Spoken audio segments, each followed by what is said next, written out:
Hey folks, my name is Nathan Kellum-Pathe. I am the Trade Marketing and Product Communication Manager at Leica Camera USA. Thanks for joining us for another Leica Conversations. We're here live at the Meatpacking New York store, here with Gajan Balan, the Leica SL3-S Global Ambassador. Gajan, so good to see you. How you doing? This is special. This is special to have this conversation in person. We've been working on this project for many months now. It is truly an honor and privilege to be here, to be able to talk about this. I'm excited. We're going to dive into the specs. We're going to dive into your perspective, your stories with this camera. But before we do that, for those who don't know you, I would love for you to introduce yourself, perhaps talk about how you started with photography and how you started with Leica. Yeah. So again, thank you for introducing me. I'm a photographer and director based in Toronto. A lot of my work is a mix of portraiture, fashion, lifestyle, documentary, street, and also a lot of video work. And it takes me all over the world. There are parts of the world that I revisit every single year.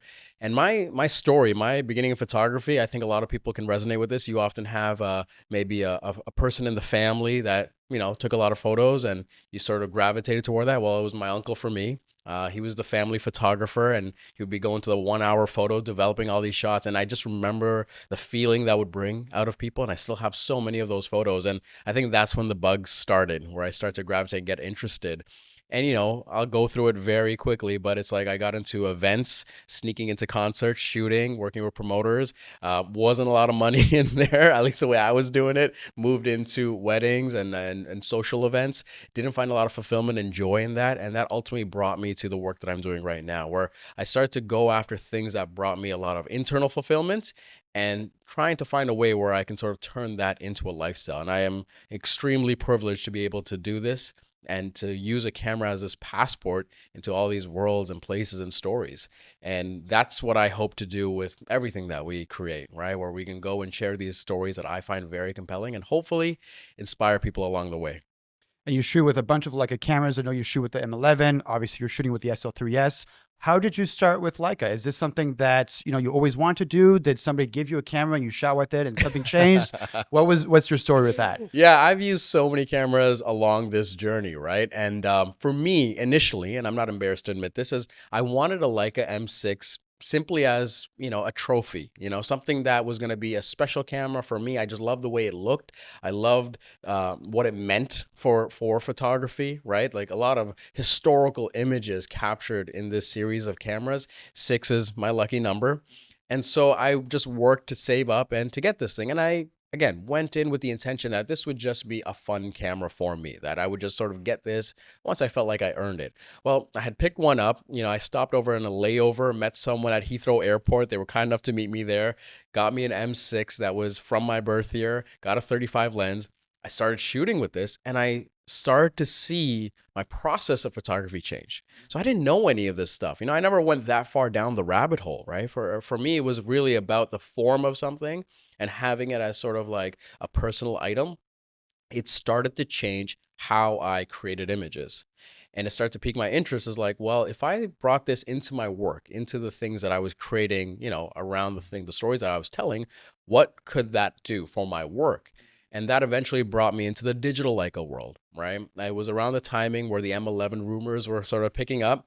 I decided to save up, and that was my first digital Leica. And it is a strange thing to talk about, and it really comes across as drinking the Kool-Aid sometimes. But I am very forthcoming that it might not be for everyone, but for me, the photography experience on the Leica M really complemented me and the stories that I was trying to tell. It brought something out of me. It changed my approach. I love playing with distance, and that's something that really allowed me to even exaggerate that further. And it was almost game over. I just had to kind of find a way to kind of build my whole workflow around this system. And not because of necessarily what it is, it's because of how it got out of the way with the stories I was trying to tell.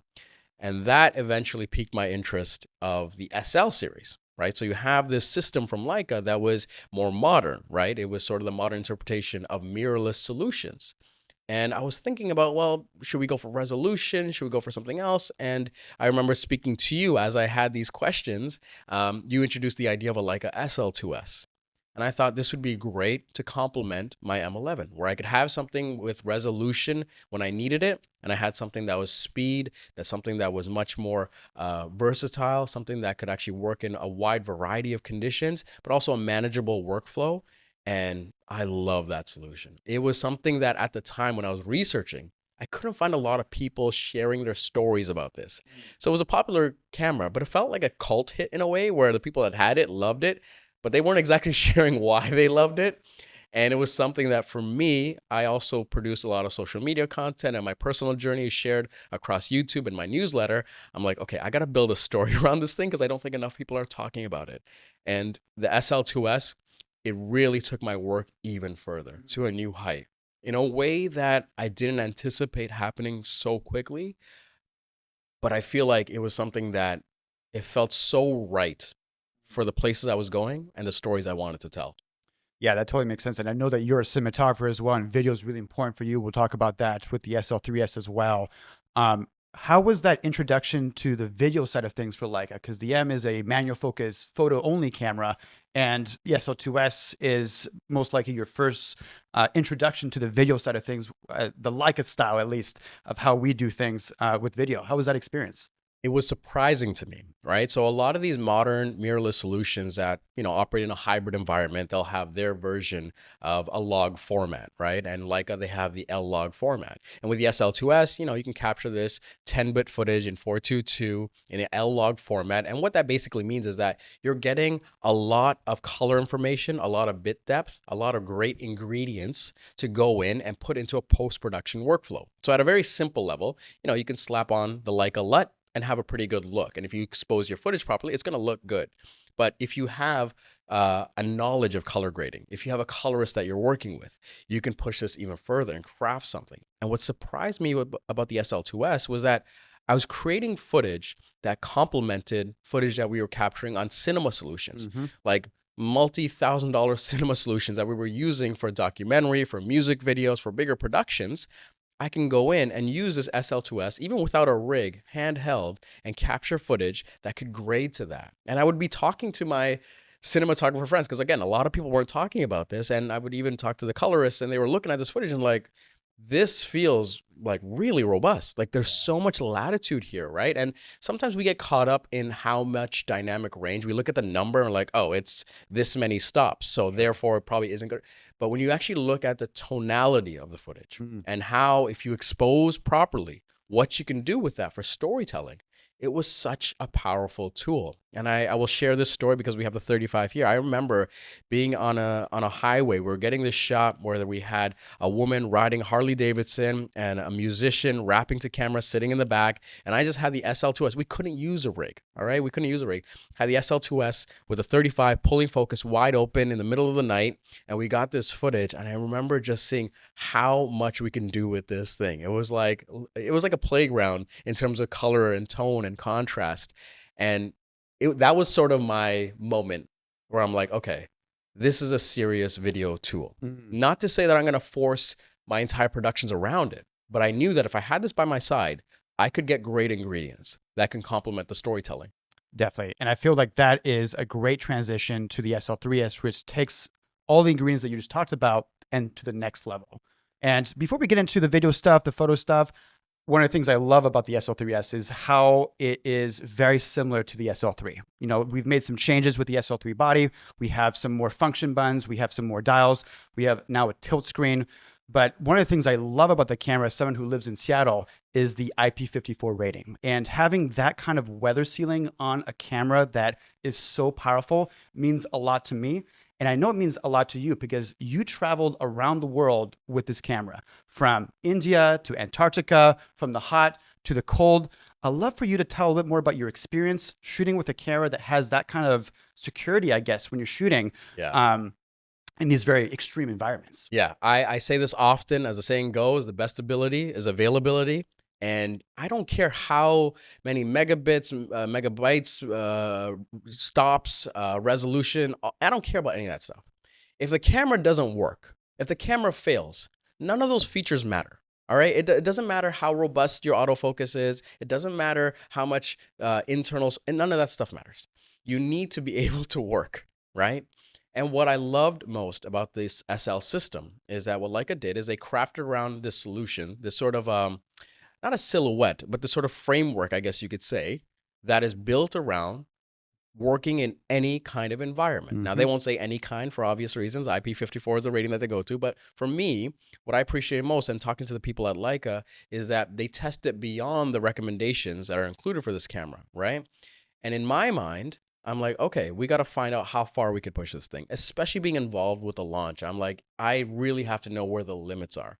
So we shot in India, and this was the hottest production that I've ever been on, where we were at a clay brick factory. Sorry, not a clay brick factory. We were at a brick factory, and it's an environment that is intentionally hot so that these bricks can be made, right? And we were there at high noon.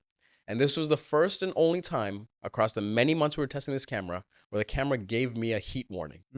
It gave me the warning once, continued to work flawlessly, and we never saw that warning again. And it was this thing where I felt like, wait, is this giving me a warning? Is it just telling me that, hey, it's a little hot out, so maybe you should be careful? Because the camera never failed. Right. And then we took it to the coldest environment that I could possibly take it to, right? And that was the Antarctic. And we took it there. We would have these very icy, windy days. We actually did a landing for a campsite, and we took it there where the snow and ice was coming down, and it would be there for extended periods of time, and it would continue to work. And that is the thing that really stood out to me, right? I've had cameras fail on me. I've had one cinema camera fail on me in the Arctic Circle when we were out there in the salt water. Even I thought it was just a little splash, and it got to it and it just completely killed the camera. I've had other popular filmmaking solutions that we brought and it got too hot and we needed it to work. So we were putting ice packs around the camera to keep it cool enough to try and get the shot, you know? And it's this thing that just keeps me coming back to the solution, or making this part of every solution, if you know, where it makes sense, is that I know this camera is not going to fail on me because of the environmental conditions, right? I knew that I can rely on this, whether it was rain, dust, like we mentioned in the campaign video. We chose the dialogue very carefully for that video. We'll get to that later, but it was this thing that I knew could work in any environment. And it's probably my most important and favorite feature when it comes to not just the SL3-S, but the SL platform. Yeah, I think that, you know, the UI is simple. The design of the camera is very minimalistic. For me, this helps me have that brain space for creativity. If I have to think about, oh my goodness, is it too hot? Is it too cold? Is it too this, too that? That's occupying more of my brain than it needs to be. I want to put 100% of my brain capacity to the shot, to directing people and all that kind of stuff. So like you said, having that set aside and not deal with that is an asset for you in the creative field. So I'm so glad that you know, you tried it in these different environments, and we're going to talk about Antarctica in just a moment here. And the camera was designed for these environments. Were you ever nervous? Because you knew about the environments I was going to. Did you ever feel like, oh, I hope the camera, or how did you feel as being on the other side as you heard that we were going to test it in these environments? I was excited, to be honest with you, because I wanted to see how far you could push this camera. And, you know, we talk about like testing this camera and you testing this camera to make sure that, you know, you can see the limits. And I wanted to see how far you could push it as well, because I didn't go to Antarctica with this camera, but I wish I did. It sounds like a really fun trip. But having the story now of like, yes, I know someone who went to Antarctica, who shot penguins, who was in the cold. You know, that's a story that now I can tell, and I can direct people to you, and you can tell that story as well. You know, you go to the factory in Wetzlar, and yes, there are specs on the specs page regarding the temperature and what is recommended, but they do test the SL3 camera down to minus 40 degrees Celsius. Now, most people are not going to be doing that.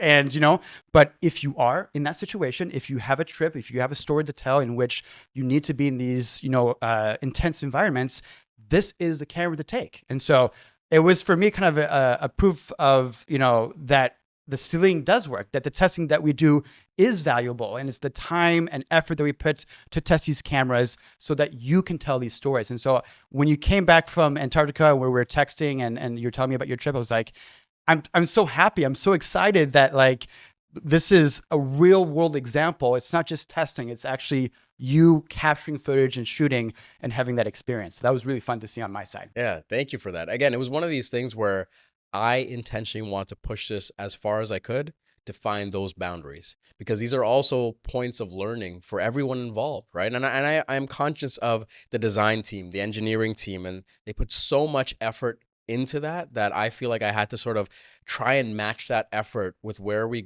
took this, where we shot this, how long, how hard, just so we can have those points of data, right? So you went to Antarctica, you've been there before, you've had cameras in the past shooting this project called Shades of Blue, and you've continued this project with this camera. I would love for you to share a little bit more about, first of all, using this camera to continue that project. And what was some of the things that you realized when using this camera in that continuation of the project? And what I mean by that is like, how were the files different? How was the experience of shooting with the new hardware in this camera different or complementary to what you needed for that project to be continued? Yeah. So the project started in the Arctic with the SL3, and it was something that I didn't plan. I didn't set out to be like, oh, I'd love to do this project in the polar regions, but I had this incredible partner, Cork Expeditions. They reached out. I love their sort of consciousness of these parts of the world and how they're looking to introduce this part of the world to people that have never been there before. And when I had gone to the Arctic Circle, I started to just see something in the landscape, in the texture, in the shape of these things. And a lot of these pieces, they felt like someone had designed it in a workshop, in a studio, and placed them there. And again, I am not someone that is, I don't enjoy the cold. I'm not a wildlife photographer, a landscape photographer. That's not the genres I identify with, right? But having gone to this place and looking at the ice, the snow, the water, the glaciers, it started to bring these emotions out. And the more I looked at the images, the more feelings that it brought out of me. And I started to wonder, I'm like, what story am I telling here? And as I started to sort of sit on these images, I realized like I had to tell a story. I had to commit myself to this. And to continue that project with a camera that we were testing, it is a bit of a gamble because, here I was with the SL3 in the Arctic and I know what I'm getting. Here we have a camera that's built on the same sort of framework, but is a different kind of camera. But I'm like, let me just commit to this. Let me commit to this and still go in with the same intentions. Started to shoot, and a lot of the work we did was with telephoto lenses. And the great thing with the L mount is that not only do you have these great Leica lenses you can pull from, but there's the L mount alliance. So you can find lenses that are not available from Leica to experiment and to tell your story. So we found this 60 to 600 mil lens that we can even put an extender on if we wanted to. And a lot of my work here is often in the portrait orientation and punching into the details, right? Where I find it very difficult to show the scale of these parts of the world. And often what I find myself doing is like, let me punch in to just like a slice of it and let people just kind of like marinate in that moment. And for this camera, we would be in like a Zodiac moving up and down, punched out to 600, and to be able to track and lock focus. And it's easy when it's not a moving subject, but we had penguins, we had whales breaching, a lot of these things. And to be able to lock focus absolutely accurately and capture these moments, right? And you think, oh, well, look, a glacier is not moving. Yeah, but you're moving. Right. And you got to think like holding a lens that big, you're going to have some shake to it too. But for this camera to, in combination with the stabilization, but also the speed at which it can acquire focus to shoot, we were getting these slices that were otherwise not possible on a previous Leica solution. Right? So having gone in, I was like, wait, how is this going to complement? And then I realized what that speed, that accuracy that has been built into this sensor, into the workflow here, it absolutely complemented the stories we were trying to tell. And again, I will come back to this often, it started to change the way we were shooting and the stories we were trying to capture out there. I remember very distinctly, we had a call when you were in the Arctic, and I could hear the excitement in your voice. And you've been testing the camera out in different places, but I also knew that Antarctica, it's kind of a low contrasty environment. You got snow everywhere. You may have white clouds. You have, blue, green tonalities kind of everywhere. And that can pose a challenge for autofocus, for tracking things. And I could hear your excitement. You said, you told me about the autofocus. I was really excited. I tested everywhere, but Wow, this is another level. I want to let you talk more about it, but you were talking about, capturing penguins. You're talking about, photographing mountains that are miles away with the compression of that longer lens. Can you tell me a little bit more about like those initial impressions when you were in this difficult environment, and that maybe surprise that you had when you start shooting it in that difficult environment? Yeah, there's multiple environments where we could really push the autofocus system. And what I admired about this so much is that you would highlight multiple subjects, in this case, penguins, right? There would be a group of them, and I would punch in to kind of capture these frames. And you would see, even with the beta wildlife feature, toward the end of the autofocus when you can select it, it would stay on the subject. It would recognize the body and stay there, but then highlight the other ones that you can switch to. And I found myself really appreciating that, because if you have these 5 penguins, they all look the exact same. I can't tell them apart. I don't know if they find that offensive, but I can't tell them apart. To be able to know that, no, I want that penguin to be the focal point, and I want to capture that image. That impressed me a lot. There was another moment where these penguins, they were jumping, they leap out of the water. And what I learned from this trip, they have these guides that teach you on this trip. Penguins can actually like adjust their feathers. So they launch out like missiles out of the water to get away from predators. So if you have a sea leopard chasing after you, you want that little bit of boost to get there, right? To get 2-3 feet so that it can't just catch you, right? Capturing that with a camera, trying to anticipate that moment, is very tricky if you're not a wildlife photographer, which I am not, right? I have met them. I have so much respect and admiration for them. That is something that you tune and tweak and sort of anticipate. You develop this sense for that kind of work. So I'm going here with a new camera, with a lens I've never shot before, trying to capture that moment, right?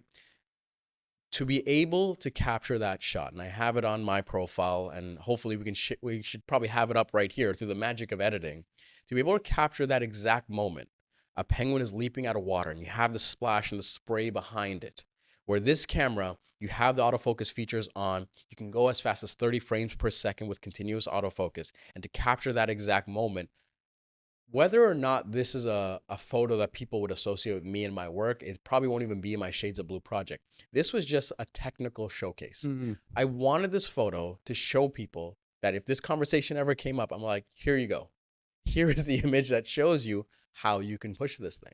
And you took it to the next level because, again, I'm not quite sure if you're going to show these images, but there is a shot that you showed me where the penguin is in the water, and I was like, oh, the camera is able to track it despite, all the ripples of water, and you could see the body of the penguin. Yeah. And I was like, okay, all right. Yeah. Okay. So no, I'm really excited for you to share more about your work with the Shades of Blue. One last question on that project. This project is obviously focusing on a singular color, blue. How was your experience in the editing? Because these files are very malleable, 14-bit files, and the tonality surprised me.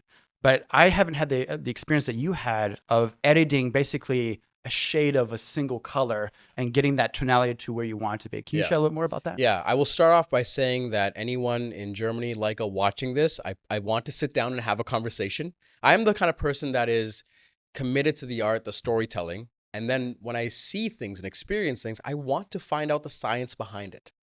And what I found with the SL3-S is often I will underexpose by 1/3 of a stop or 2/3 of a stop. The thing you would naturally do in a digital workflow, right? To preserve the highlights, to just have a little bit of room for comfort. And it's nice that the camera also offers highlight weighted metering if you really want to mitigate against a high contrast environment. So I had this practice of just underexposing a smidge. I found that with the SL3-S, I started shooting at exposure, and it would get these incredible shots. It would meter incredibly well, but also I could reclaim highlights. So regardless of how many stops are in a dynamic range, people talk about dynamic range a lot, right? In stops, right? How much from high to low contrast.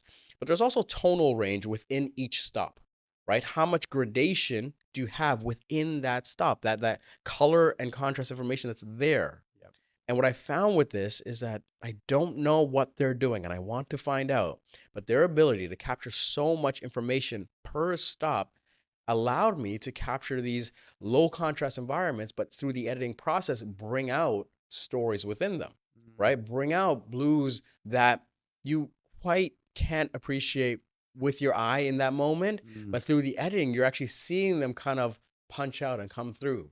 And that's something that if you're a storyteller that loves color, if you're a storyteller that loves to sort of manipulate the story in a certain direction with color, I think there's something here that's very special, that is unique to the sort of like SL3S and SL2S sort of lineage, right? Mhm. And it's something that I hope more people really get to play and mess around with and experiment with. Like sometimes we'll sort of define our style and our approach to photography, and it puts us in this comfort zone in a way. And we stick to it and we try to replicate it, right? We may pick up a new tool and try to replicate it.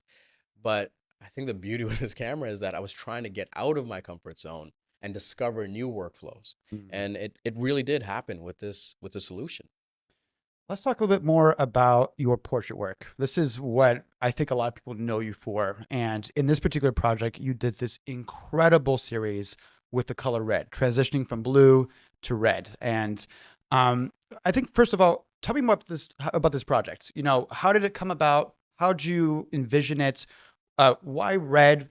Let's get into Yeah, yeah. it. So the entire launch campaign is a project that it was a film that we were making for Leica. So unlike previous project in the past where you would take really have someone, they tell you about their story, their bio, this was unique in that we were creating a film for Leica for this camera.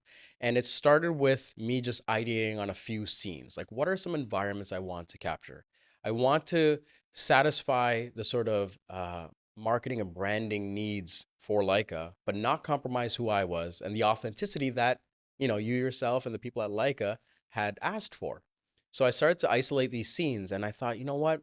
Let's try to make a story around the creative process. And the film was going to be this sort of creative process narrative where though it is given and delivered in the first person perspective, the script is supposed to be malleable so that it could be me, it could be you, it could be any creative, it could be the brand speaking, it could even be the camera speaking. And it was written very intentionally. So I'd isolate these scenes where I'm like, all right, I want to explore fashion, I want to explore dance, I want to explore martial arts, right? I want to explore music and find those elements within my culture that also were very underrepresented. And it was something that we're like, I can't wait to introduce people to these visuals, right? So once we had the few scenes, I worked on the script, worked on the dialogue, took a few revisions, tried to get to about 90% done. We then moved to the music. Mm. Music was very important. And in this project, we're not here without the music. Janssen is an incredible producer, a friend of mine, a brother of mine that I've worked with, and we had to get that right before we even started filming anything. And I don't know how many people operate this way, but music is very important to me, and I find inspiration through music. And as I would hear this score over and over again, I had these visuals coming into my head. And one of the things I want to include when we were talking about tonality, when we were testing this camera, I want to do these sort of this monochromatic series. And red is, as you know, a very tricky color to capture, to represent, and to show tonality. And it is a very challenging color. And Leica, red, very synonymous, but also in my culture and our people, red is a very important, powerful, and significant color as well. And I thought this is something that I need to incorporate into this fashion element that we were capturing. And so we decided to build a set, styling, makeup around the color red and try to create these scenes that not only showed something very beautiful, not only showed something that people could appreciate, but could also serve as a technical achievement of what this camera could do, a proof of performance, as you guys talk about, for what this camera can do. And throughout this very busy process, I did not even get a chance to print my work. I was so busy in building the photos and the videos, I didn't see it. And the first time I see it printed was actually at our launch event last night, and it floored me. I actually, for someone that talks a lot, didn't have any words to say in that moment. And I'm getting some photos from some of the stores that have the images going up. Shout out to the Mexico City team. It looks like they were first out the gate, but they showed me the photos, and it makes me happy in multiple ways. Where one, personally, just to be able to have my work displayed in that way, amazing. For my people, my community, my culture, just to represent them, it is an honor and privilege for me. But also to have that technical achievement for Leica, right? To the people behind this camera, to the time and effort to go into building this thing, to have this thing showcase what you can capture with it, it makes me really happy. So the SL system has all, I mean, you can put an M lens. We have an M lens here. We have SL lenses, the L-Mount Alliance. What lenses did you use for this portrait shoot? I know that you have a couple favorites in your arsenal. Um, each lens is a specific tool for a specific job. Tell me a little bit more about those choices. Yeah. For me, I'm always starting with story and emotion first. What am I looking to capture? What is the story that I'm trying to tell? And then I will pick the lens that best suits that. So, there were moments where we needed, anamorphic glass for specific scenes, right? There were moments where we need precision, accuracy, the best ingredients possible. All right, let's go and pick up some Apple lenses. I wanted character. I wanted something that can be a little bit more ethereal. Let me go to my M collection. I wanted versatility. Maybe it was more function than what the result was, right? It was going to be a dynamic environment. All right, let me go to these varios, right? That is how I choose the glass. And there were the three that really stood out to me for this project. The first one, I kind of mentioned two at the same time here, is a 24-90 and the 90-280, the Vario Elmaritz. These are variable aperture lenses. Here's the thing, maybe a lot of people watching, I only shoot prime lenses. I was one of those people too, right? I thought that if I wanted the best results, I had to shoot with prime lenses. And the Vario Elmaritz, these lenses changed my perspective on zoom lenses. Their ability to capture depth and contrast, even at f4, especially at f4, have changed my perception of zoom lenses. You can craft an entire career with these two zoom lenses and really punch above their what you might see on their spec sheet, right? So I relied a lot on them, especially as we move between photo and video, right? And I am also someone that loves to play with distance. And when you have these 14-hour shoot days, and sometimes, especially with me, I don't like to storyboard everything. There are probably a few scenes I go after, but then I like to stay fluid. I like to involve my team. I like to involve the subject as well, right? To sort of bring out stories that I may not have thought of. And the Vario Elmaritz, their ability to capture a phenomenal result, but also be very dynamic, incredible. We could not gotten the results that we got without this in the collection. My next favorite were the modern M Summilux lenses. I have a 35 with the close focusing and a 50 with the close focusing. Being able to close that gap, shoot wide open, and get this result that feels very, this is a Leica signature that people appreciate, that they respect, that often bring people into this space, right? Those were lenses that I really enjoyed. And again, I talk about the scene that we captured handheld. I want to bring that element when we talk about creative process narrative. I want to make sure that it was still true to experiences that I've had. So there are these scenes where I have just my M35 or 50 and I'm pulling focus wide open to show that experience, right? And the sort of third lens that rounded it out for me was the 50 Apple Summicron, the one you see over there. Insane lens. Look, sometimes when I talk about these things, it sounds like a commercial. It is genuinely how I feel. And I'm not trying to tell people that you need to be convinced of this or that you have to switch and you have to get these things. I can only speak to what my experience is. And for the engineering team, the design team, to create a family of lenses that are all the same size, they're about the size of a Coke can, that are able to capture a result, that are designed for the future, I should say, that they can resolve beyond 100 megapixels, Wide open. wide open, that though they are an f2 lens, render depth and contrast that feels beyond that, right? Feels like an aperture wider than that. And again, to control aberration, distortion, that is a lens that I pick up when I need accuracy, when I need detail. So we have this scene where we were capturing jewelry, this very ornate jewelry with a ton of detail that catches light, reflects light. I don't want to see chromatic aberration. I don't want to see distortion. And I also want to be able to see all the detail. And people often assume detail with megapixels. And that is part of the equation, but I would argue not the most important, not number one, right? You have to look at the glass that you're using. And if you put this lens on this 24 megapixel sensor and you can see the images online, and especially when you see them printed, it feels larger than life. It feels like something that is incredibly premium, luxurious, something that is designed to preserve moments. And it was especially meaningful for me because not only were we creating results for the campaign, I was also shooting personal work. I had went to the childhood home of my mother. No one lives there now. This is in northern Sri Lanka. And I was creating images there. And I knew that I want to preserve these moments. I don't know the next time I'll be here. I don't know when I'll get this opportunity again. And when you sort of operate in that world, it's very special that you can call upon these lenses to preserve those moments. Yeah, I think that, we were talking about resolution and, the size and the fact that, they all have the same filter size for the prime APO lenses and the same physical size for transport and all that kind of stuff.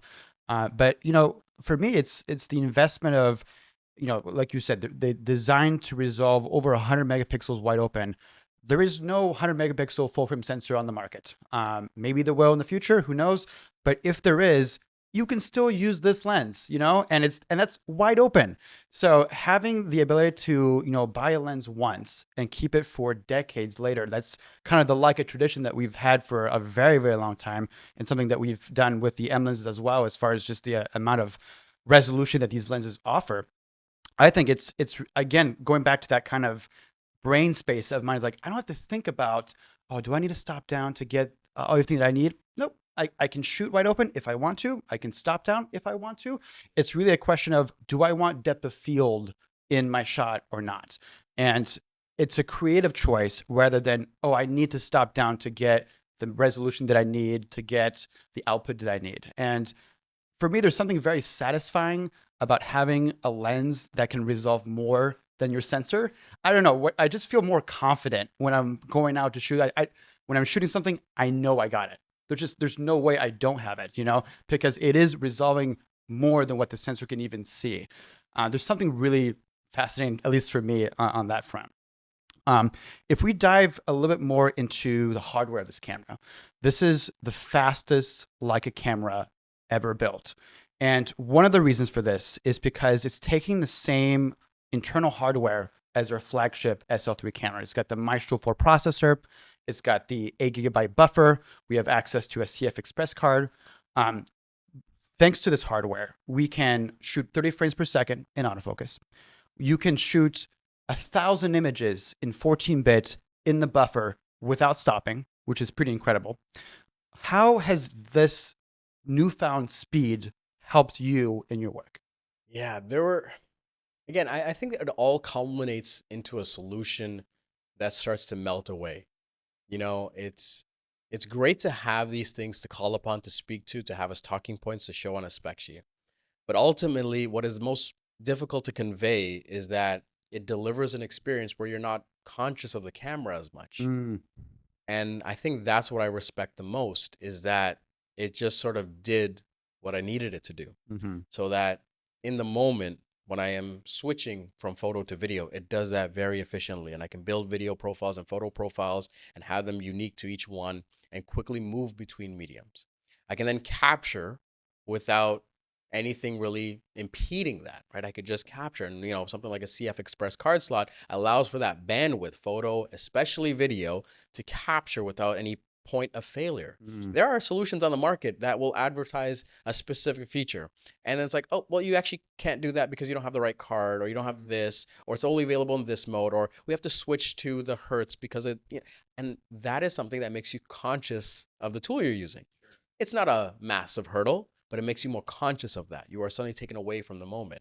And I find less of that in this solution. That when Leica is building something and telling you that we can do this, they're setting that as the benchmark, is that, yes, we're going to do this, and it's also going to be something that you can do with efficiency, that you're not going to be like interrupted, right? And then you compound this, that you're taking this very robust processor, this sensor, this resolution, and you're really given this supercharged experience. And also the increase in autofocus point, like all this stuff means that you're doing things faster. You can turn over. And we've all been there. If you're a photographer, yeah, one more shot. You're taking like another 100 shots. Anytime a photographer says one more shot, it's never one more shot. That's a right? lie. And this is something, because of how it's built, you can do more of those one more shots and squeeze in more. You can pack in more because you can just do the thing. Right. Now, add to this what the software team, I'm going to give Nico a shout out because I've met him, I've met the team. Incredible. Their commitment to the Leica Photos experience, the ability that we can be any part of the world and I can be sending files over. I can be previewing them, in our ride back and forth. I can download things. I can really start the sort of curation process, the triage process wirelessly and quickly, right? Where pardon me if I forget, but like 40 megabytes a second wirelessly, 100 megabytes a second if you're connected, but to be able to ingest that footage into a mobile workflow right away. And with the updated app, you can have them connected and see the photos coming in. And you're probably wondering, like, well, wouldn't you be tethered? Well, look, when you're in a different part of the world, sometimes you just have to work with what you have. And sometimes we're going into markets and villages and environments where we don't want to bring a bunch of equipment, right? We have the privilege to be sharing a space with these people. We don't want to make it any more intrusive than it already is. So for me to be able to hand my phone and say, assistant, can you just please be within 30 feet of me as I document this, and they can see the images coming in, and then they can say, oh, let's go back here. Why don't you capture this scene? Like all of that speed, that workflow, that experience is something that is very difficult to convey on a spec sheet. But as much as I can, I for this campaign especially, is we try to show it in the work. We try to show it in the behind the scenes content that's going to become available. We're going to share these stories with people in person. And it's not about, trying to sell as many cameras as possible, because look, Leica is not structured as a company that's designed to make as many cameras as possible. Right? But I loved, especially with our event last night that we had in New York, is talking to people in the Leica community that are looking for this kind of solution. They have experienced these moments that I have tested, and they are looking for something that can work. And to be able to show that, to speak to that, I think is a powerful thing, but also something that helps to build the brand around this SL platform. You talked a little bit about autofocus. I want to go back to that for just a moment here. We have this new sensor with 779 autofocus points. That's 2.4 times more than the SL3, 3.4 times than the SL2S. I think a lot of people are wondering how much better is the autofocus on this camera compared to your experience with the SL2S and your experience with the SL3. You showed me a moment where you took the 30 frames per second, a bunch of images in the studio environment that you were describing with the red shoot. And you were throwing petals in front of the model with the face detection on. Yeah. Can you share a little bit more about that? Yeah, I'll have the behind the scenes of my two lovely assistants that were picking up petals and throwing them in the air. And it wasn't a photograph that I creatively, it wasn't something that was going to be like, here is something that needs to be in the launch images. But it was a proof of performance image that I want to capture to test the autofocus. So we had a bunch of petals, and I had the face and eye detection on, and I wanted to see like how accurate was this going to be, especially at 30 frames per second. And we would throw all of this, and at some point the model would be completely covered in petals. You could not see a face or a head. And what I appreciated most was how it would track the face, it would track the eye at the start of the shot and continue tracking it, and you can see how much of her face was, covered, obstructed by these petals. And it would shift away when she was completely covered and then just lock right back in. And the reason I want to cover the shot, it was still early enough in our production that I could know where those boundaries were, right? Right. And autofocus is a tricky thing because there are reviewers and journalists that are going to test it. And what always conflicts me is that sometimes people may speak in absolutes, but it is a fluid system. And everyone shoots differently, and everyone's telling different stories. I can only speak to my experience. And for me, whether it was dancers, whether it was martial artists, whether it was musicians, whether it was wildlife, this is the best and most capable autofocus solution that Leica has ever made. That as much as we pushed it, it kept up. It exceeded our expectations. It allowed me to rely on it more. I found myself going to the human head, eye, face detection, right? Eye, face, head, and then the body. I found myself relying on that. There was another situation where we had our dancer completely backlit in red, and it was just them. So there's still a decent amount of contrast, but for the camera to know where the head is and stay there, not to shift between head, body, no, it just stayed there, right? Was very impressive. I found that the SL3-S really was able to lock in on subjects and have confidence on that subject, right? It didn't have that hesitation that people might experience on other Leica solutions or even other camera solutions, right?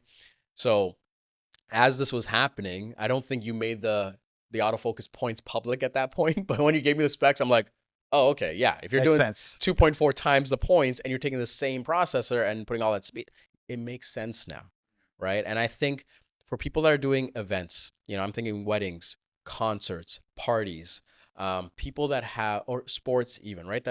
That people are shooting a lot of images and there's a lot of movement and it's very dynamic. It's not a scripted environment. you're going to see how far you can push a solution like this. And it's going to be a testament to Leica's achievement. Mm. You were talking about bandwidth just a moment ago, and let's transition to video. How does this camera utilize that bandwidth for video? And there's a couple things that I want to dive into, but first, let's talk about 6K open gate.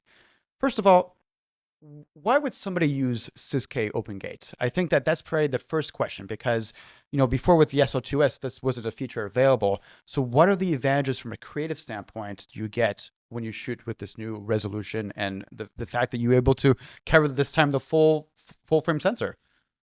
Yeah, I remember the first time I heard about open gate, that phrase, because again, I am a photographer that is constantly learning about filmmaking and production, and I use YouTube to learn and get in that space before I even started making these stories and documentaries and music videos. So when I heard open gate, I remember hearing about it and being like, wait, why doesn't every camera do this? And it was such a naive thing to say. I'm like, oh, wait, yeah, there's a reason why every camera doesn't offer it, because it is a resource intensive feature. You are recording the entire aspect ratio of the sensor, these 3x2 sensors, getting all that information as much as possible and giving way more resolution to the end user. So why would you want that, right? Especially when we have these arguments of like, well, megapixels isn't everything. Well, why are you going such high resolution? The beauty of OpenGate is that you have a bigger frame, a taller frame to compose your storytelling. The difference between photo and video, with video, often you are crafting the story afterwards. And now we are also having multiple kinds of deliverables. So when you have a 3x2 framing, you can suddenly craft something for a landscape, a widescreen format, I should say. But if you're making social media vertical content, you have more height to tell that story, right? So having the flexibility to choose your composition, to fine tune your composition afterwards, that's a great place for OpenGate. Another benefit of OpenGate is stabilization, right? When you're using software to stabilize your shot. This has 5 stops of image stabilization and it's great. We did a lot of handheld shots for this, but sometimes we want to tweak a shot, or sometimes, maybe I had too much coffee and the shot that I actually want has a little bit of shake to it. There's one shot, I'm not going to identify which one. There's one shot in this campaign which was very painful and it was a very critical shot, but we were able to have that resolution to stabilize it even more to get it to look the way we wanted it to look. So when you're thinking about resolution and you're thinking about OpenGate, thinking about stabilization after the fact, you have latitude there now. And then the other benefit is because of the L mount, you can adapt PL lenses, these cinema lenses, filmmaking lenses, and you can use anamorphic lenses. Anamorphic lenses, what are they doing? They're squeezing an image onto the sensor, right? Your recording area of the sensor, these pixels are being squeezed there, and you're then de-squeezing them afterwards, often afterwards, right? Well, now that you have more resolution to work with, when you're de-squeezing, you also have more height there. So to be able to have something that's coming in a compressed way, but still have more height to that, it means that you get the same benefits of stabilization and recomposing for the anamorphic world. So I was giddy. I was excited when they said open gate. I knew what that meant. And I just knew that here is another storytelling feature. Here is something that we can use to go and do what we need to do. Yeah, you talk about lenses, and I was testing open gate myself. Obviously, we have an M lens here on the camera, and I was shooting with the M lenses, shooting video. The character of the M lenses, I think, looks phenomenal with using 6K open gate. We have access to lenses all the way from 1954 with the M line. You have these beautiful different lenses that had different characteristics from decades ago that you might want to have as a storytelling tool, like you said. But now that you have access to the full frame sensor, because a lot of cinema lenses, you mentioned that they're designed for Super 35. They're designed for a cropped sensor, and that's fantastic. But when you have access to the character of a full frame lens, the edges of the frame now become more important in that storytelling process. The bokeh that you have from a lens from the 70s or from the 60s can play a very emotional component in your storytelling. Or if you want the very modern look of an SL lens, and having access to zoom lenses and things like that, the apochromatic nature of these APO lenses that we've been talking about, it pushed me to think more about that choice of the lens and how important it is to make a judicial choice for the story that you want to tell. I was talking to some photographers, some videographers, and we're talking about the fan bar lens that has a very unique look to it. And people were asking me like, when would I use this lens? It looks like nothing else that I have in my arsenal. And I said, you know those dream sequences, this might be the lens to have for those dream sequences. And you have the full frame to recrop, to reframe, to stabilize, all that kind of stuff. And so I really appreciated the importance of the choice of the tool that you need to make, not only in photography, which we already have in the full frame world, but now also in video.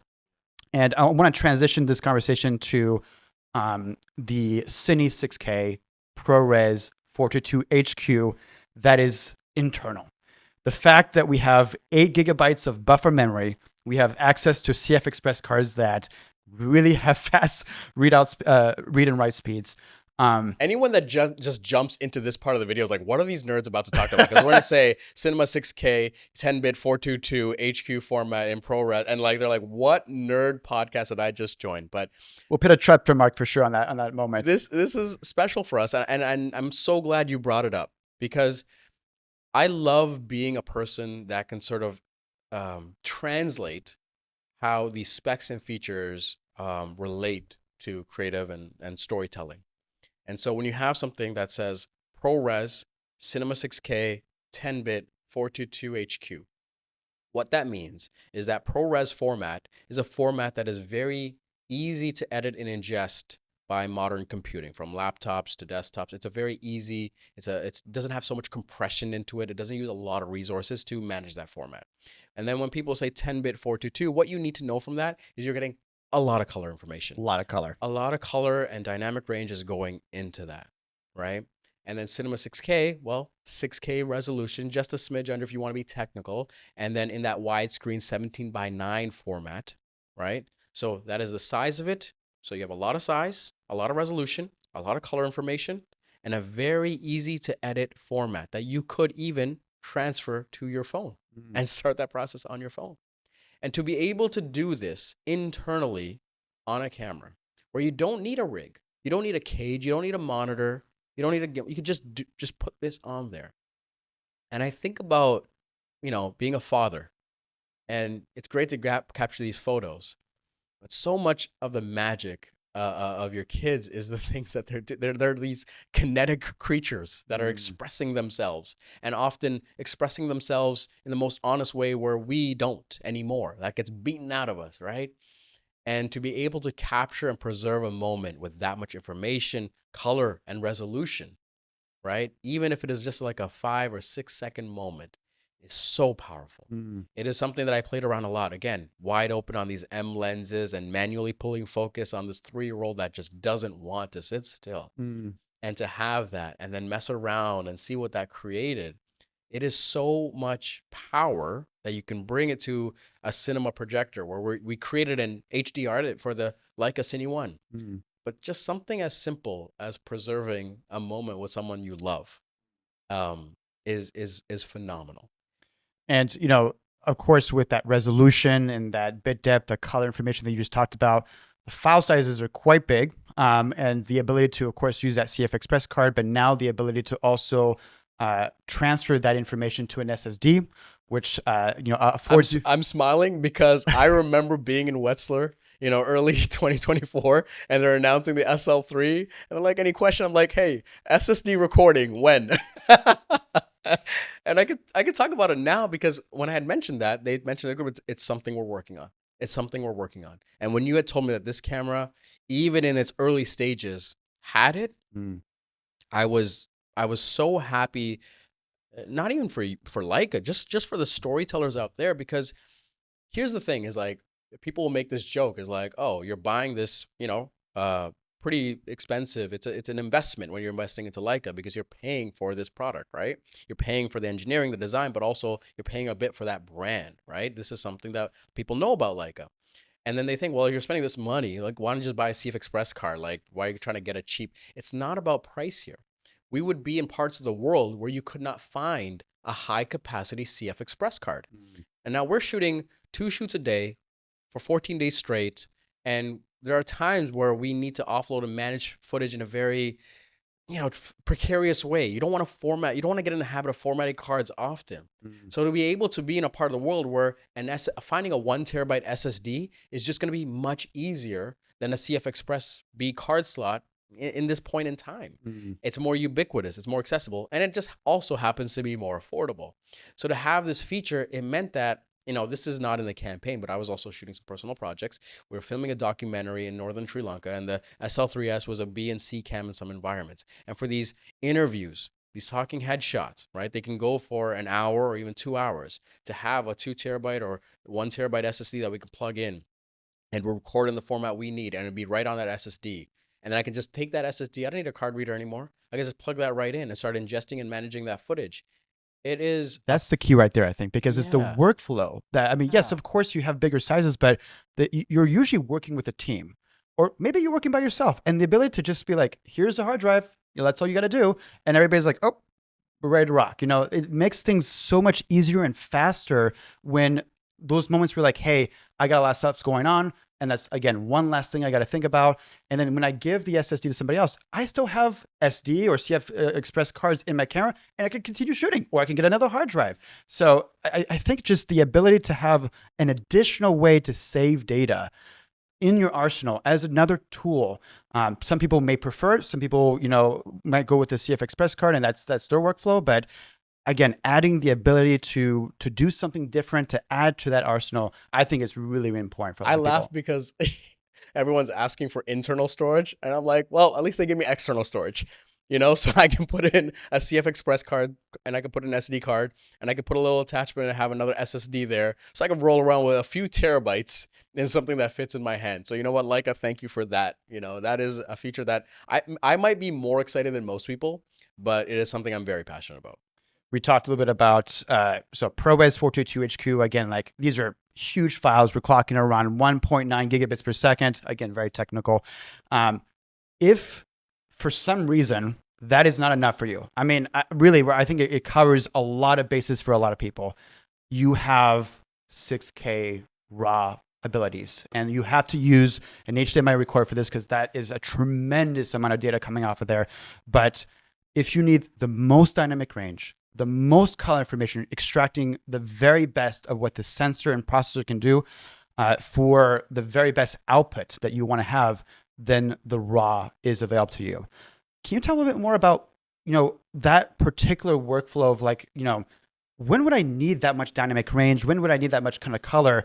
Is this something that you utilize pretty often yourself? Yeah, so we would have cinema solutions that shoot in a RAW format, right? And a lot of cameras now are offering an external RAW format because of the ecosystem. And with this, it wasn't quite ready because it's not just something that the camera needs to be ready for. You need to have a recording solution that also supports it. So it was later in our cycle, so we couldn't shoot any of the main campaign, but we started testing it when it did become available. And it was this thing where, if it's already so good at Cinema 6K, you're getting all this information here, right? Where is this going to be beneficial? How is this going to help your storytelling? Well, there were these environments and scenes that we were filming where we would be in a tannery and we would have a lot of deep, rich tones of leather. But then we would also have like a window or a light source, and like that range, that dynamic range would be pretty wide. And we're also capturing skin tones here. And these were also vignettes and supporting scenes, right? So it's not really long talking dialogue. It wasn't footage that was going to be recording for extended periods of time, but we needed these key scenes because we knew the dynamic range, the color. It was something that we would want to showcase, and it might make the reel, it might make the trailer, right?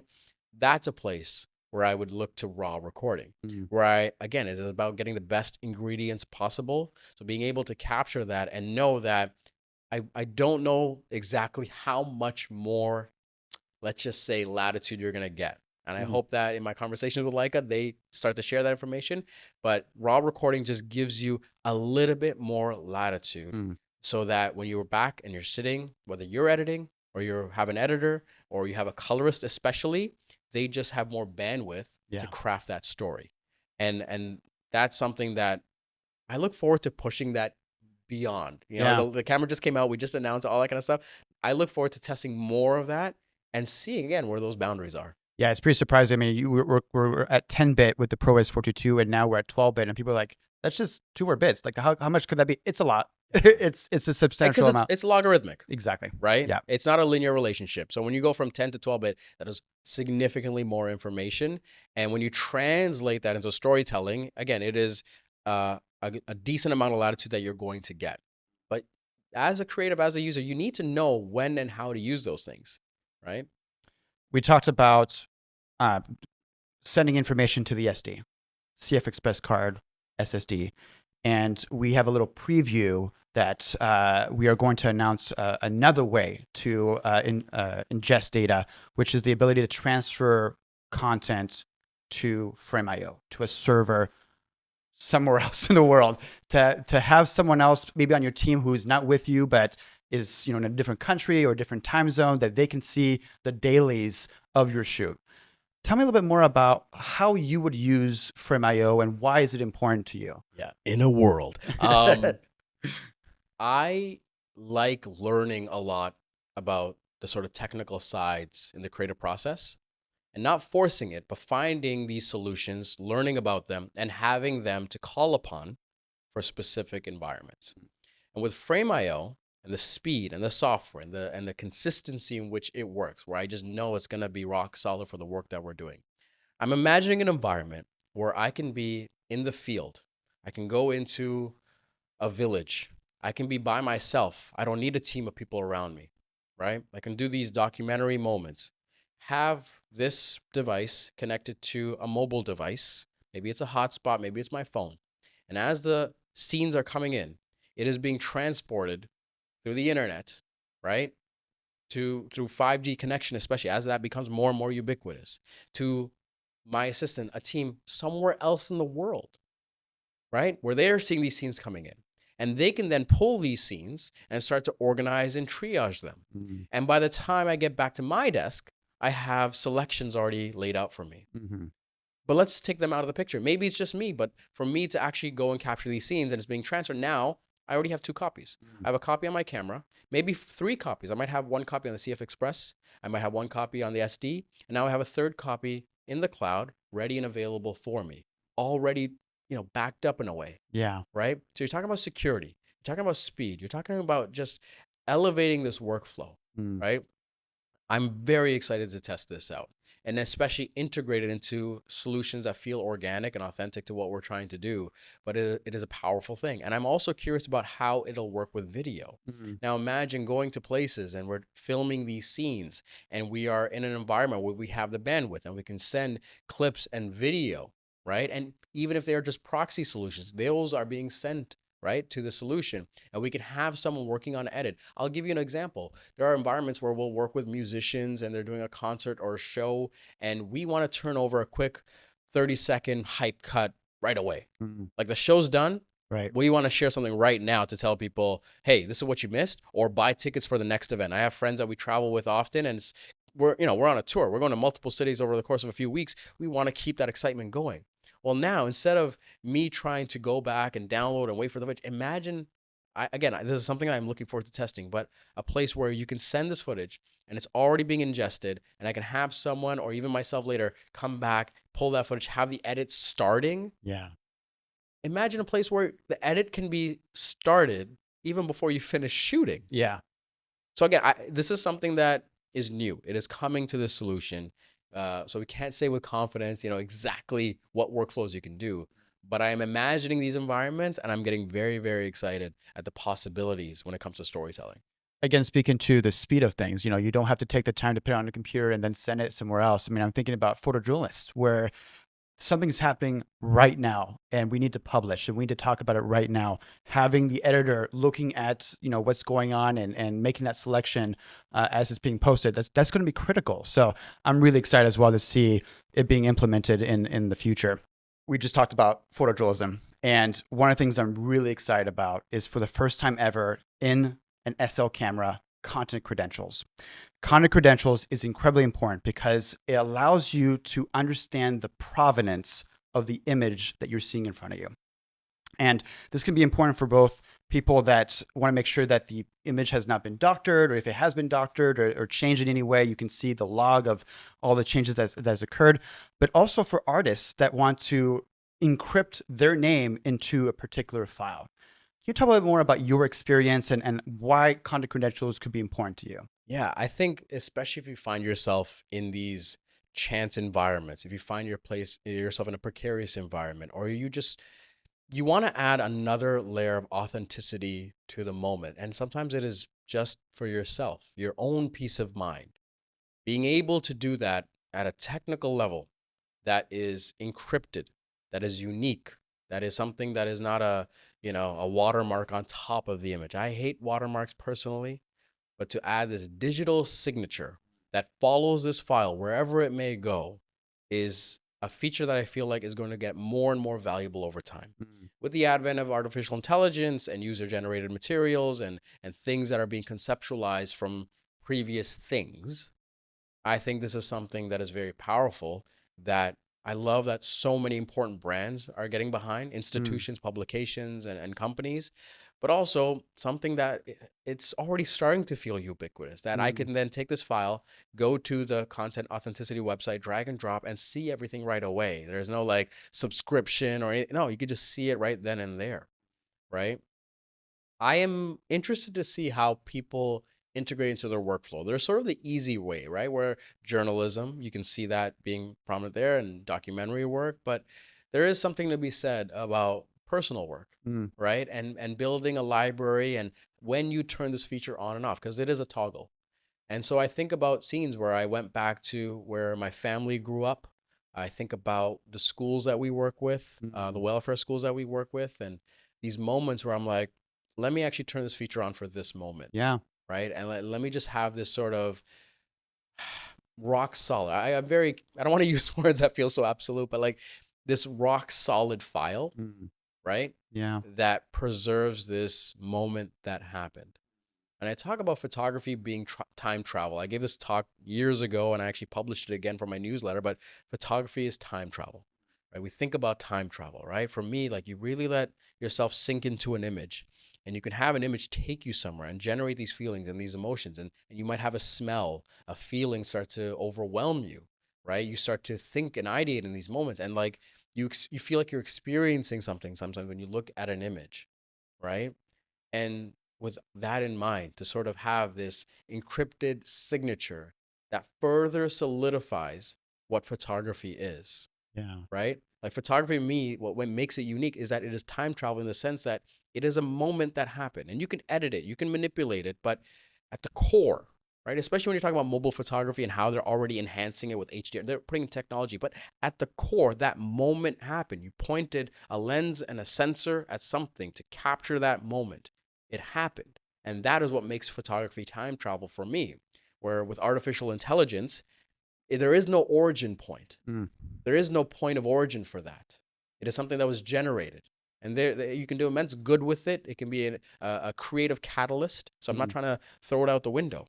But what makes photography is that for me, it is time travel. Yeah. And so when I think of content authenticity, and again, this is something that people have to use and iterate, and we'll learn more about it.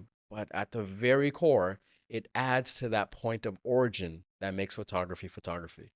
Yeah, I think about the auction side of things at Leica, and one of the things that is critical in that process is the authentication of the tool that is being presented or the print. A lot of times, we have to find the artist and check, was this really you? Can you show us the negative? Like all these kinds of things. And now, as you create a body of work through your lifetime, that process is a lot easier than ever before. And I think that the need for a digital solution to authenticate things is more important than ever. So what you just said about this idea of photography being timeless really hits home for me, at least, as something that I'm creating something that I want my family, generations after me to enjoy and to look at. And that process of authentication of saying, yep, I was really taking that picture. That's actually my picture. That's the camera I was using. That adds value to me, and it adds value to the photographs that I'm doing. Gajan, I have one last question to ask you as we wrap up, which is, we talked about a lot of different features in photo and speed and video and content credentials. What is your favorite feature of this camera? You've been with this camera for months now. You traveled around the world. is there something that really stands out for you? I'm going to take a page out of politicians and take your question and just give you the answer that I want to give you. I'm not going to give you the favorite feature because there's so many, right? Sure. But I'm going to talk about a feature that we actually didn't talk about in this conversation that I need to mention, and that is the multi-shot high resolution mode here. Mm. Okay, we didn't even talk about this. Yeah. And this is something that when I was going through that spec sheet, it didn't like stand out to me right away. It was impressive, but I was like, okay, like how good is it? With the SL3-S, you can capture a 96 megapixel high resolution photograph, handheld, if you can hold your breath or exhale and hold patiently, or on a tripod. And this is a feature that is stitched internally, and you can have that raw file there with all that detail and all that resolution. And I was speaking to an architect last night, right, that does a lot of architecture, Sure. Yeah. naturally. And so you think about these workflows that can now happen where you have this solution that is built for speed and it is not giving you all the resolution all the time. So suddenly you're not filling up your cards, you're not managing all of that. It's not adding to your workflow, it's not adding to the bandwidth. It is a manageable solution and is an intentional choice, and people will invest in that. But when you need resolution, when you have a moment in front of you, and you want resolution, you want to preserve that moment even further, you now have a solution from Leica that allows you to capture nearly 100 megapixels, right, in the moment. Let me also talk about a moment that was important for me, going to that childhood home where my grandmother grew up, where my mother grew up, where my aunt grew up. You know, no one lives there anymore, right? It's pretty remote where that is. My aunt overlooks the place. So to be able to go there, put this camera down on sticks, and to capture this high resolution image of this place that I have all the detail that I'll need. I can blow it up. I have the dynamic range, and to preserve that moment and then pair it with an SL modern lens that's going to mitigate color shifting, distortion, all those things. You know, this is the part where all these specs features, they all come together, but at the end of it is this very personal, powerful thing. I don't care if this image means anything to anybody watching, but to me, to my family, it's very special. And it is something where I don't even know if the designers think about these moments, but I want to share this moment and how special it is. And I'll extend this because when we were in Sri Lanka, we went to this temple that is on a smaller island off of the island. And you're not allowed to do photography or video there. You're just not allowed, right? Most people know this if you go to religious places. But we had spoken to one of the priests there. I had mentioned who my family was. And he's like, oh, I know your aunt. Yeah. And we had this whole conversation. And like, what do you do? And I said, well, we're here for this. All this stuff, but we want to visit the temple. It was like a pilgrimage for us, right? I said, oh, bring your cameras. So we were there before they had opened and we were allowed to bring our cameras. And I remember taking photos of this and I'm like, oh, I got to get this scene. So there's a scene in the campaign video where you see this statue, this figure, and the clouds shifting behind it. I took a high resolution image of this. I said, I can't shoot everything because the doors are going to open. People are going to be flooding in. But let me at least capture this scene. And I remember showing this scene to my mother. And we didn't have a long conversation, but her calling that scene out. And I was starting to think about like her as a child kind of going around this temple, you know, and seeing this figure there. Yeah. And, you know, it comes back to this photography as time travel, where you see a childhood home, you see a place of worship, right, that you've experienced decades ago. And now to be able to leverage these technologies, these tools to go and preserve those moments. And then, again, I can't speak to her experience, or my aunt's experience seeing these images, but there is something there that is evoking emotions out of them when they see these things. So you asked me what my favorite feature was. Instead, I'll give you something that we didn't talk about, but I believe that people should know about, that high resolution mode that you can do in camera, handheld, or tripod. It adds to that latitude. It adds to the storytelling. And I think a lot of people are going to be surprised how well it works in the field. Yeah, it's just an additional tool in your arsenal. I think that, a lot of people will navigate toward this camera because it's 24 megapixels, because the advantages that you have at 24 megapixels. But there are moments where the deliverable that you're asked may require more resolution. And so having the ability to have that option, whether it be for something very personal, like you said, or for product photography, architectural photography, great examples, you can handhold the multi-shot mode up to 1 second. So that's a long time, in my opinion, for all these frames being captured and being combined together. But again, it's a tool for creativity. All these different features, all these options that we've been talking about, are tools for you to tell your story. And I think that ultimately that's the thing that brings me the most joy when I talk about these kinds of cameras, because we can talk specs all day. We love talking specs. It's always a good time, but ultimately we're artists. We're photographers. We're videographers. We're here to tell stories. We're here to tell our story. We're here to tell our perspective and share that perspective with the world. And there's nothing better than that. There's nothing better than making your mark in the world and saying, I see the world differently than everybody else. And that's an amazing thing. That's a really human thing. Photography is something that has changed my life. I'm sure it's changed your life. And having more ability to find more creative ways of digging deep into myself, into finding those emotions, to extracting more of that creativity that I know I have in me with these new features. It just gets me excited for the next shoot, or for my next travel. Whenever I have my next trip, you now have the choice between, should I bring the M because it requires this? Should I bring the SL because it requires that? These are all tools for your creativity. Absolutely. Absolutely. Thank you for this conversation. This has been great. I will break the fourth wall a little bit because, whenever we have these conversations or you have these conversations with other people, people will ask about noise performance or this, that, and the other. So Sure. I hate to be that person, but I'll give a shameless plug. It's like, being involved in this process, I want to continue testing it. So if people are curious about, hey, how did it perform here? You can reach out to me on Instagram, but I plan on sharing more of these stories through my newsletter, through my personal channels, just to kind of add to the sort of library of information around this product so that people can qualify themselves. Is this the right solution for them? So if there are more questions that you have, Nathan, you are an incredible resource. So you can always mention it in the comment section here, but reach out to us, personally, and we'd be happy to answer those questions. And I know I've told you this, but I'm just so excited. It feels like just the beginning. Now that we're done the campaign, it feels like the beginning for me. I'm excited to push this even further. Thank you so much for your time. Thank you so much for being on this journey with this camera. It was such a fun and exciting time for me to see you take this camera around the world, explore, these different environments, but also go back, like you said, in time to these very important places for you. Thank you, Gajan, for your time. First of all, it's always a pleasure talking to you, and it was really something special for me to see you take this camera around the world to places that were important to you.